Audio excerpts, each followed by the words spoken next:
The internet is full of bro science, fake knowledge, half information, or propaganda. Your quest of reliable, authentic health information ends here. So subscribe this channel and hit the bell icon, and you never have to go anywhere else ever again. नमस्कार दोस्तों, मैं हूं doctor Paramjit. आप देख रहे हैं doctor education. दोस्तों, आप लोगों की डिमांड पे आज ये वीडियो बनाया जा रहा है बर्ड फ्लू, एवियन इन्फ्लुएंजा के बारे में। आपने सुना होगा कि हिमाचल, मध्य प्रदेश, राजस्थान, केरल, इन सब जगहों में हज़ारों की तादाद में बर्ड्स, पक्षियों के मरने की खबरें आ रही हैं। मरे हुए पक्षी पाए जा रहे हैं और इनका जब लैब टेस्ट हुआ तो इसमें H5N8 करके एक एवियन इन्फ्लुएंजा बर्ड फ्लू का वायरस कारण पाया गया। ये H5N1 एवियन इन्फ्लुएंजा का ही एक वेरिएंट है। ये पक्षी जो है कई इसमें बार हेडेड गूस है, कोई गल्स मर रहे हैं, क्रोज मर रहे हैं और पीकॉक मर रहे हैं। तो ये अलग अलग पक्षियों को यानी किसी भी प्रकार की बर्ड्स को अफेक्ट कर सकता है, इसीलिए इसे एवियन इन्फ्लुएंजा कहते हैं, इसीलिए इसे बर्ड फ्लू कहते हैं। ये बर्ड को होने वाली बीमारी है और ये एक बर्ड से दूसरे बर्ड में बहुत जल्दी फैलता है। अब इसी वजह से ये यहाँ से वहाँ फैल सकता है, बिकॉज बर्ड्स उड़ती हैं और जो बर्ड यहाँ से वहाँ जाती हैं, माइग्रेट करती हैं, ये उन बर्ड्स के सिक्रीशंस में, यानी वो जो निकालती हैं, जो भी पदार्थ निकलता है उनके अंदर मौजूद हो सकता है और उस पदार्थ के अंदर वायरस होना, वो वायरस उस दूसरी जगह पे जहाँ पर बर्ड्स इकट्ठा रहती हैं, जहाँ पर उनको पाला जाता है, जहाँ वो एक साथ हज़ारों की तादाद में, अगर वहाँ एक को भी हो गया तो वहाँ सबको हो जाएगा, इतनी तेज़ी से वो फैलता है। So it can be there because of all these issues. अब ये एक इशू चल रहा है जिसके वजह से बर्ड्स का इधर से उधर ले जाना मना कर दिया गया है। केरल में और बाकी सब जगहों से पोल्ट्री ट्रांसपोर्ट रोक दिया गया है, बिकॉज ये डेड बर्ड्स के भी अंदर उनके सिक्रीशंस में रह सकता है। डेड बर्ड्स के थ्रू ये दूसरी बर्ड्स को हो सकता है। जो मरे हुए बर्ड्स हैं, अगर वहाँ वो भी फैला सकते हैं तो ये रिस्क की बात है। तो इसीलिए ये पोटेंशियल रिस्क पूरी दुनिया के बर्ड्स में ना फैल जाए, इसीलिए इसको समय पे वहीं के वहीं रोकना बहुत ज़रूरी है। अच्छी बात क्या है कि ये इंसानों में उतनी आसानी से नहीं फैलता, सिर्फ उन इंसानों में फैल सकता है जो इन्फेक्टेड बर्ड को हैंडल कर रहे हैं या मरी हुई इन्फेक्टेड बर्ड को हैंडल कर रहे हैं, यानी इन्फेक्टेड बर्ड का मांस हैंडल कर रहे हैं या इन्फेक्टेड बर्ड को हैंडल कर रहे हैं। तो फिर इसीलिए बहुत ज़रूरी हो जाता है कि ये पूरी इंडिया के या दुनिया भर के बर्ड्स को ना हो जाए, वरना कई सारे जो लोग इनको हैंडल कर रहे हैं उनको रिस्क हो जाएगा, उनको भी 100% होगा ज़रूरी, उनको रिस्क हो जाएगा। लेकिन अगर उनको होता भी है, जो बर्ड से इंसान को होता है, तो इंसान टू इंसान ये नहीं फैलता। नहीं फैलता का मतलब नहीं है कि नहीं फैल सकता, जी नहीं। याद रखिए, कोरोना वायरस भी एक म्यूटेटेड वायरस है जो हो सकता है जानवर से, बैट से, चमगादड़ से इंसानों में आया हो और फिर इंसान से इंसान में फैल रहा है। वैसे ही बर्ड फ्लू के अंदर H5N1 में भी ये टेंडेंसी है।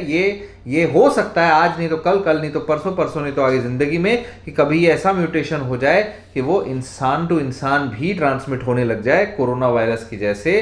तो ये भी एक पैंडेमिक का रूप धारण कर सकता है। इसीलिए इसको वहीं के वहीं बर्ड्स को रोकना ज़रूरी होता है, वहीं के वहीं इस बर्ड फ्लू को रोकना ज़रूरी होता है, ना कि वो पूरे इंडिया में फैले।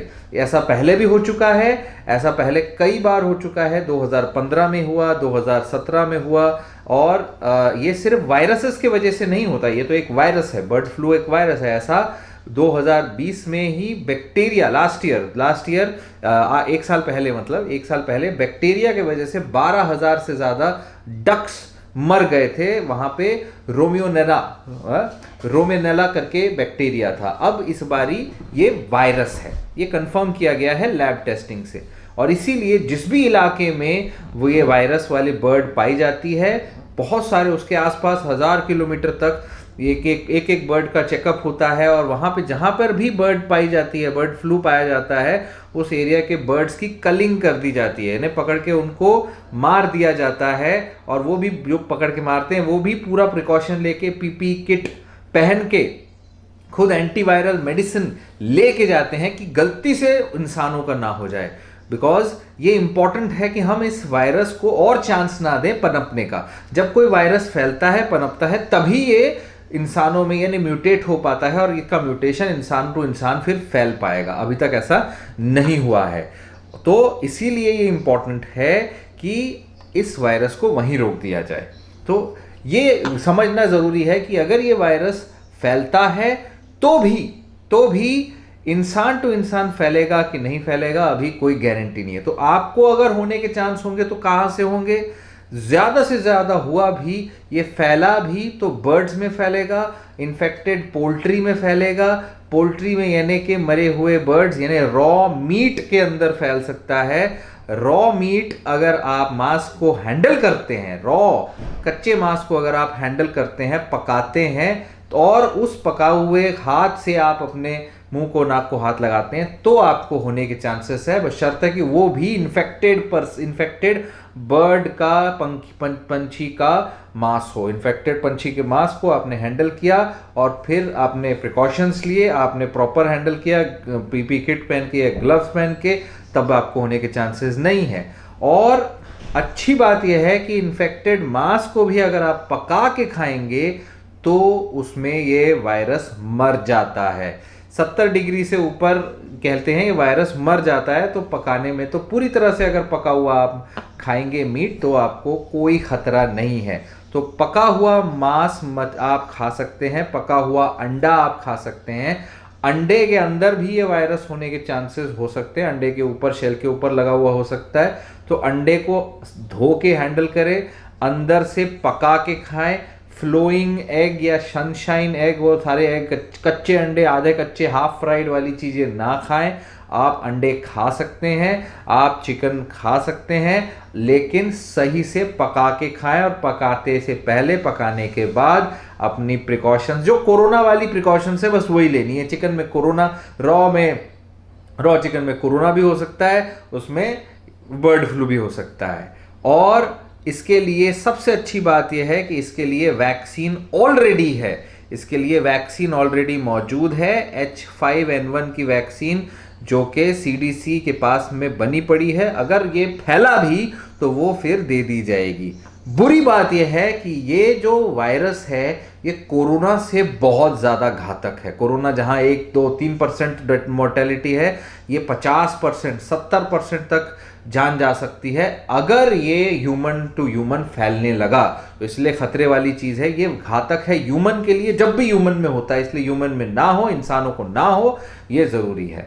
अव्वल इसके भी वेरिएशंस हैं। जब H5N1 नाम का वायरस है और अब जो पाया गया वो H5N8 है, मतलब N1 से N8, N9 ऐसे बहुत सारे वेरिएशन है। और ये H5N8 जो पाया गया है ये एक्चुअल प्राइमरी H5N1 से थोड़ा कम घातक है, लेकिन फिर भी कोरोना से कई ज़्यादा गुना घातक है। इसीलिए ये ह्यूमन टू ह्यूमन नहीं फैलना चाहिए, इसीलिए ये वायरस पनपना नहीं चाहिए, ये सबसे बड़ी बात है। इवन इफ अगर ये वायरस फैलने लगता है तो और एक अच्छी बात है कि एंटीवायरल मेडिसिन है जो प्री एक्सपोजर, पोस्ट एक्सपोजर भी काम करती है। 24 घंटे के अंदर, 48 घंटे के अंदर अगर आप एक्सपोज हो गए और आपने ये एंटीवायरल मेडिसिन ले ली, जैसे ओसेल्टामिविर, फ्लूविर, जो कि एक फ्लू के लिए मान लीजिए प्रिकॉशनरी मेडिसिन दी जाती है, तो 70 to 90% तक वो इफेक्टिव है कि आपको कोई सीरियस बीमारी नहीं होगी। और इसमें भी फ्लू जैसी सिंपल बीमारी होती है, सिंपल जो कोरोना में आपने देखा, थोड़ा बहुत बुखार, सर्दी, खांसी और हेडेक, मसल पेन, कभी डायरिया, रनिंग नोज, थ्रोट, और बहुत हो गया तो सीरियस हो गए तो ब्रीदिंग प्रॉब्लम हो सकती है। इसके लिए भी आपके सारे वही टेस्ट होते हैं जो कोरोना के लिए होते हैं, ब्लड टेस्ट से लेके और गले का स्वैब निकाल के RT-PCR होता है। इस बार RT-PCR जो है ये H5N1 या H5N8 बर्ड फ्लू वायरस के लिए होता है, ना कि कोविड-19 के लिए।